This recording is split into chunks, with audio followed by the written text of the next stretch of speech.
Good morning. Good morning. Oh, yes, you are out there. Well, I want to thank you all for being here and welcome you to Pittsburgh. As a former governor of Pennsylvania, and I always love to welcome everybody to Pittsburgh. And thank you for attending what is a very important conference. Throughout my career, I have seen, unfortunately, too many acts of hate-fueled violence. One word, though, continually comes to my mind when I hear or see on television that violence. Enough. Enough. When is this going to stop? Preventing hate-fueled violence is not a partisan issue. It is one that requires all of us around this country and around the world to work together. And events such as Eradicate Hate show that there is a real desire to forge a lasting change. Progress is possible if we do come together. As a former governor, but more importantly, as a citizen, a husband, a father, and a grandfather of 6, I want to thank you again for your efforts over these last 5 years to educate in the ways of addressing and hopefully preventing that violence. Unfortunately, though, as we have seen in Utah and in Harrisburg, much more work is still ahead of us. I am a lifelong Republican, and our keynote speaker is a lifelong Democrat. We have both traveled a similar political path. And I'm pretty sure there are many issues which we agree on and disagree on. But clearly, efforts to end hate-fueled violence is one upon which we both strongly agree. Ladies and gentlemen, the 48th Governor of the Commonwealth of Pennsylvania, Josh Shapiro.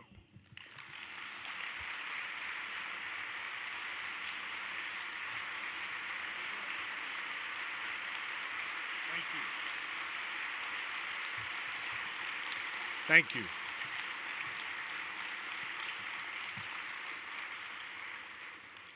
Let me begin by thanking my friend, Governor Corbett. You know, my family and I feel blessed to call the governor's residence in Harrisburg home. I know that Governor Corbett and Susan, well, I know they uniquely appreciate what an honor it is to be able to live there. Not only as governor, but with your family, with your children, with your grandchildren, and of course with your dogs. I believe as governors, we have a responsibility to take up the baton from those who came before us and carry it forward, to run a few more miles, to make our mark, and to leave this place we love just a little bit better than the way we found it. To further William Penn's vision from the 1680s that this, Pennsylvania, would be a place that would be warm and welcoming to all people, grounded in the freedom of religious expression, grounded in the freedom of speech. A place that no matter what you look like, where you come from, who you love or who you pray to, a place that you can call home. The governor's residence in Harrisburg is a physical embodiment of that commitment to carry on the legacy of this great Commonwealth and to move us forward. But on the night of April 13th, that governor's residence came under attack, as did our family. I woke up to a bang on the door. It was a state trooper telling us that there was a fire and we needed to evacuate immediately. Lori and I got up, grabbed our children, our dogs, our cousins, and all the nieces and nephews who were there and made our way out to safety. We ran out of the home as first responders ran in. Just hours before, we had gathered in the state dining room for our Seder to celebrate the first night of Passover in the very room that the arsonist broke into and set on fire. It was there that he launched Molotov cocktails and made his way through the governor's residence wielding a metal hammer that he later confessed he was going to use to kill me when he found me. Not only was my safety threatened, but my wife, our children, members of our extended family were all at risk. I thank God every day that we were able to evacuate safely, that no one was physically injured, or worse yet, killed, that all the staff who worked at the residence, the brave police and firefighters and first responders who ran toward danger were okay. But understand, that doesn't mean that the attack hasn't left emotional scars. I can attest to that, especially as a father to 4 children, knowing that my life choices put them at risk. Violence in all forms is unacceptable. And political violence is particularly dangerous. Not only does it seek to injure, maim, or kill, it seeks to intimidate and terrorize and silence.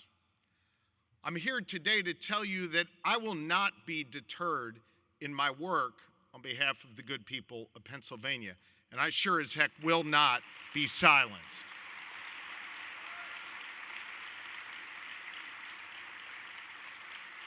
But understand that political violence doesn't only affect those who are directly targeted or their loved ones. It affects all of us. It tears at the fabric of American society and the fundamental principles that this nation was founded upon. A nation where civil disagreement should be welcome, because we know that discourse can lead to progress. That is how we perfect our union. And that is what we've done over the last 2.5 centuries. We understand that when you hear speech you disagree with, the answer to that is more speech, not violence. Our democracy, well, it is stronger when more Americans participate in it and can make their voices heard. But unfortunately, political violence and the hate that fuels it has become far too common in our society. Think of it. In just the last year or so, we saw it in a field in Butler, Pennsylvania, with the attempted assassination of President Donald Trump. We saw it on the streets of New York City with the killing of the United Healthcare CEO, the suspect captured in Altoona, Pennsylvania. We saw it in the middle of the night in suburban Minnesota when an assassin took the life of Melissa Hortman, the former Speaker of their state house, and her husband, Mark. And yes, we saw it last week in Utah with the assassination of Charlie Kirk. Different places, different people, different perspectives, but one common thread: people using violence to settle political differences. Hear me on this. Leaders have a responsibility to speak and act with moral.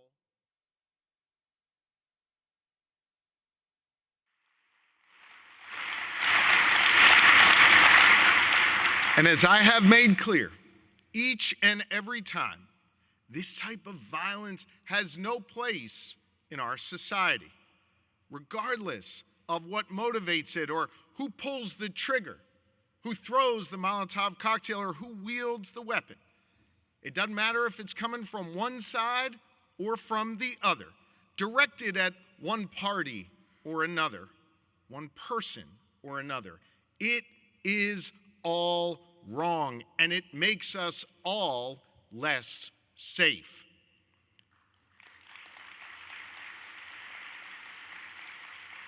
During moments like this, I believe we have a responsibility to be clear and unequivocal in calling out all forms of political violence and making clear it is all wrong. That shouldn't be hard to do. Unfortunately, some, from the dark corners of the internet all the way to the Oval Office, want to cherry pick which instances of political violence they want to condemn. Listen, doing that only further divides us, and it makes it harder to heal. There are some who will hear that selective condemnation and take it as a permission slip to commit more violence, so long as it suits their narrative or only targets the other side. Sadly, we've even seen some on the internet openly celebrate political violence or issue calls for revenge in the wake of it. Giving violence a pass or justifying it or looking the other way, it only deepens the divide.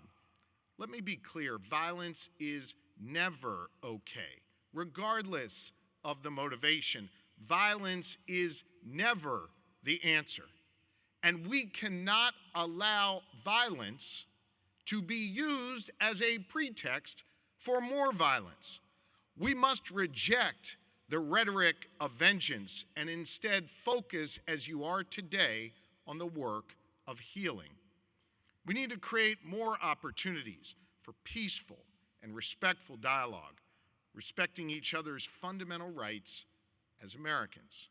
Censorship, using the long arm of government to silence people, to silence businesses and nonprofits and restrict their right to free speech, well, that will not solve this problem.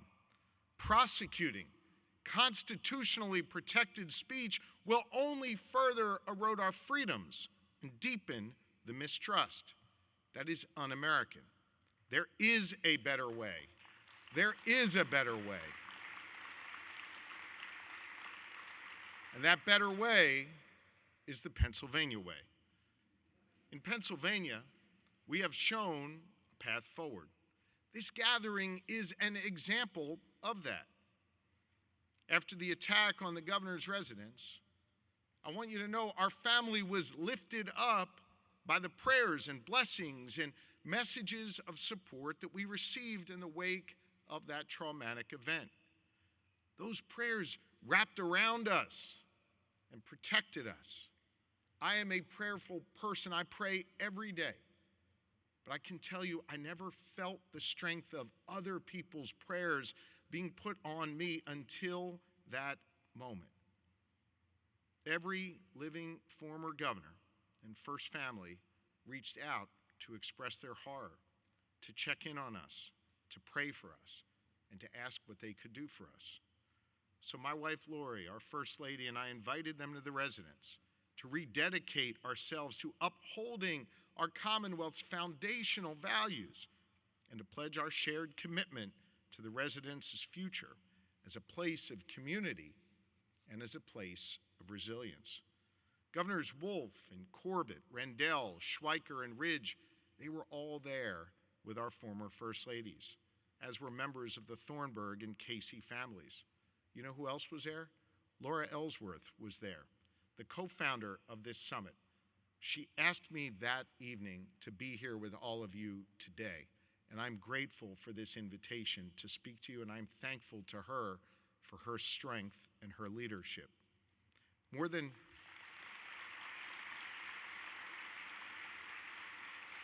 a half of century of Pennsylvania leadership was represented in that photo you saw earlier, was represented on that day. They are Democrats and they are Republicans, leaders of different generations and from different parts of our Commonwealth. But they were united in speaking and acting with moral clarity, making clear that hatred and violence has no place here in Pennsylvania. Pennsylvania leaders from different parties speaking with one voice to reject the dark cycle of violence and instead bring light. We'll never know, but perhaps the words they shared The mere fact that they gathered together stopped other hate-filled or hate-inspired actions and brought down the temperature of a nervous Commonwealth. In the words of William Penn, we were an example to the nations, one that I think would make William Penn quite proud. But it's not just former governors or first families who showed us the way. It was the people of Pennsylvania who did that work. I want to share one such story with all of you. After the attack, our children wanted to do something for the firefighters who rushed in toward danger as we left towards safety. They wanted to make them a meal and be able to thank them for what they did.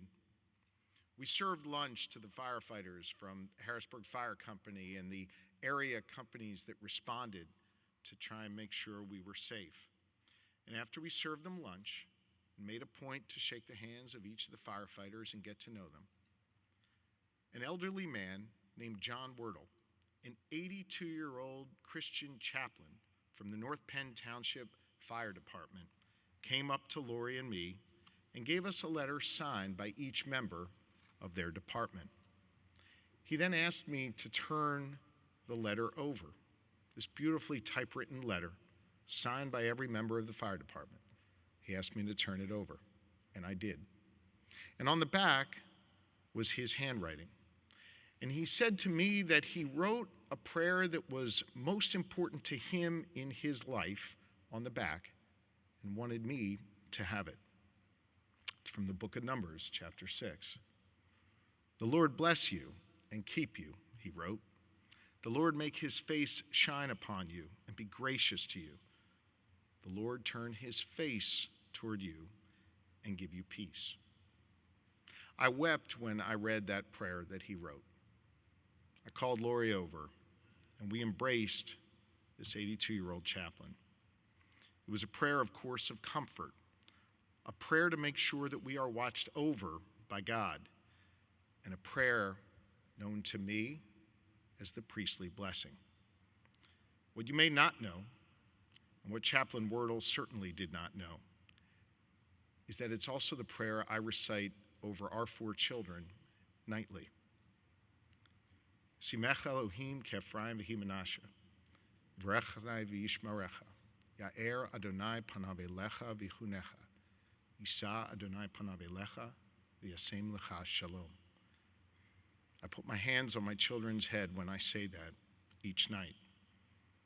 Those are words of healing, and they're words of hopefulness to me. And they are also words that again remind us of our shared humanity. Chaplain Wordle and I could not be more different in life. Different generations, different walks of life. Heck, we probably vote for different people come election time. Yet we were bound by that same portion of Scripture, a portion of hopefulness and healing and protection. It's a recognition that there is more that binds us together than divides us as Americans, no matter what those who stoke division would want to have us believe. Words are important, but we also need action, and I know you know that. It's one of the principal reasons why you're here today. We need to make sure people are safe here in Pennsylvania and all across America, safe to exercise their fundamental rights and freedoms, whether they're debating on a college campus, praying at a synagogue or church, or spending time at home with loved ones. We've done a lot of that work in my administration, helping fund more than 1,500 more police officers across our Commonwealth, driving out $15 million to churches and synagogues and mosques and other nonprofits to keep them and their members safe. Hiring more cops and strengthening our buildings, it helps, but it's not the whole solution. We have to do more. We need to address the hate that is spreading online and give our children the tools to be able to address it. I want you to know as parents, this is especially important to Lori and me. In fact, Lori had the idea of asking the Pennsylvania Department of Education to create a digital literacy toolkit that teachers and parents can use to help our children navigate online. I don't care whether our kids take a position on the political left or on the political right, but I do care that they're able to discern fact from fiction online.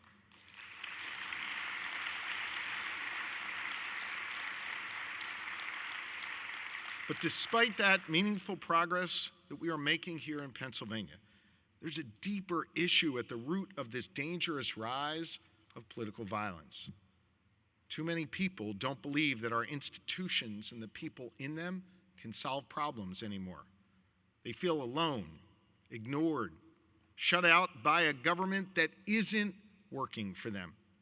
This is particularly true of younger Americans. They feel unseen. They feel unheard. They feel unheard in the halls of government. They feel unheard in our elections, in the media, in our nonprofits, our businesses, and within the law. Frustrated by a lack of progress and consumed by this feeling of hopelessness, they find refuge, often in the dark corners of the internet where righteous frustration is taken advantage of and used to foment hate. It leads to a belief among some that the only way they can address their problems is through violence. They find online those who glorify violence and urge it on. What starts with cowardice keystrokes too often ends up with a trigger being pulled in our communities. That is dangerous for our democracy, and we need to turn the tide. This conference helps. The work you do matters.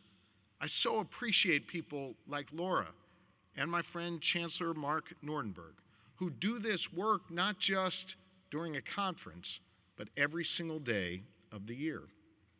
I think it is also important to note that it requires us to make sure that those governmental institutions, well, that people feel that they are being responded to, that their real problems and their real frustrations are being addressed, and that they see a government that is working to solve the real challenges that they face.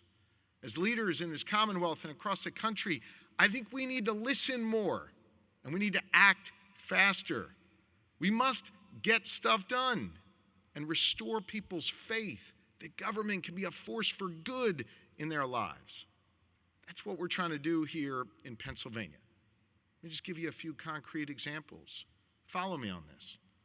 We're processing permits and licenses faster than ever before. We're getting people answers quicker.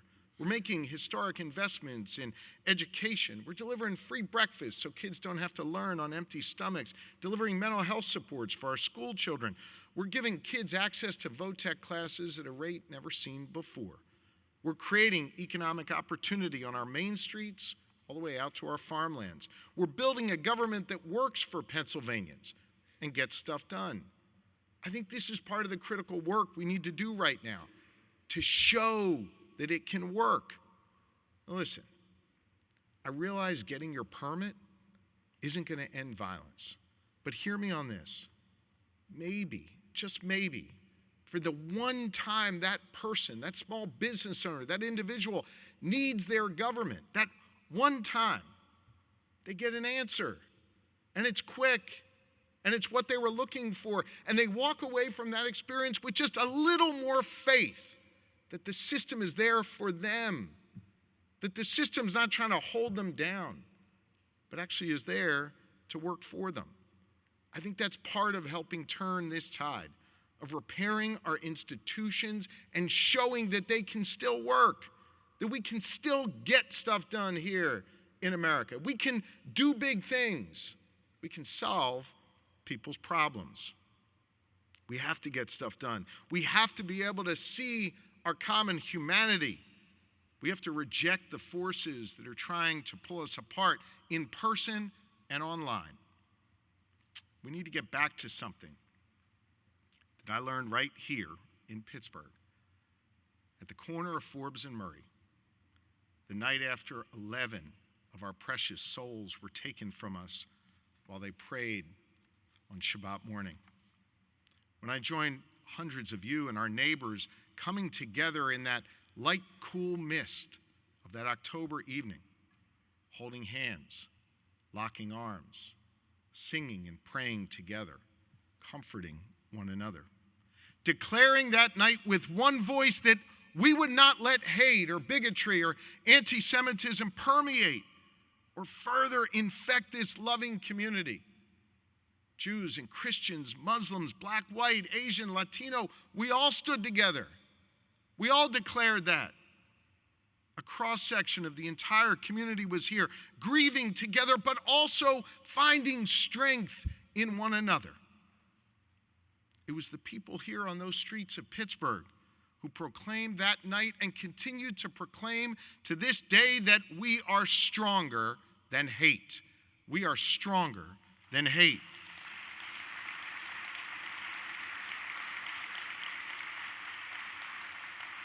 I believe that that feeling is not something that is reserved to Yinzers or those of us from across Pennsylvania.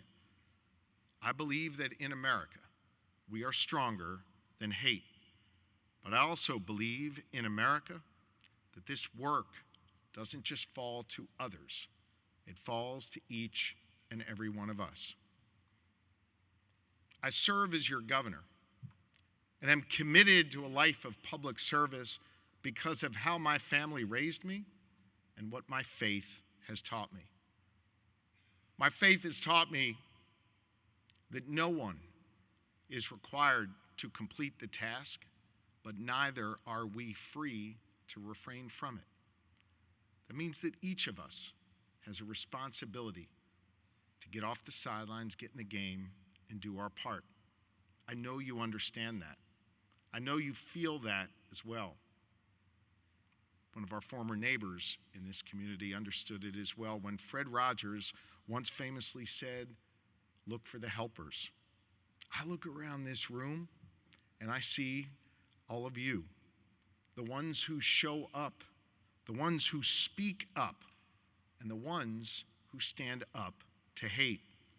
You are showing all of us here in Pittsburgh, throughout Pennsylvania, and throughout the United States, you are showing us the way. You are those helpers that Mr. Rogers spoke about. And I know that working together, we're going to heal this nation. We're going to heal this world. We're going to address political violence. And I know that brighter days are ahead for our Commonwealth and our country, thanks to all of you. May God bless you, and may God bless this wonderful Commonwealth and country. Thank you very, very much. Thank you. Thank you. Thank you.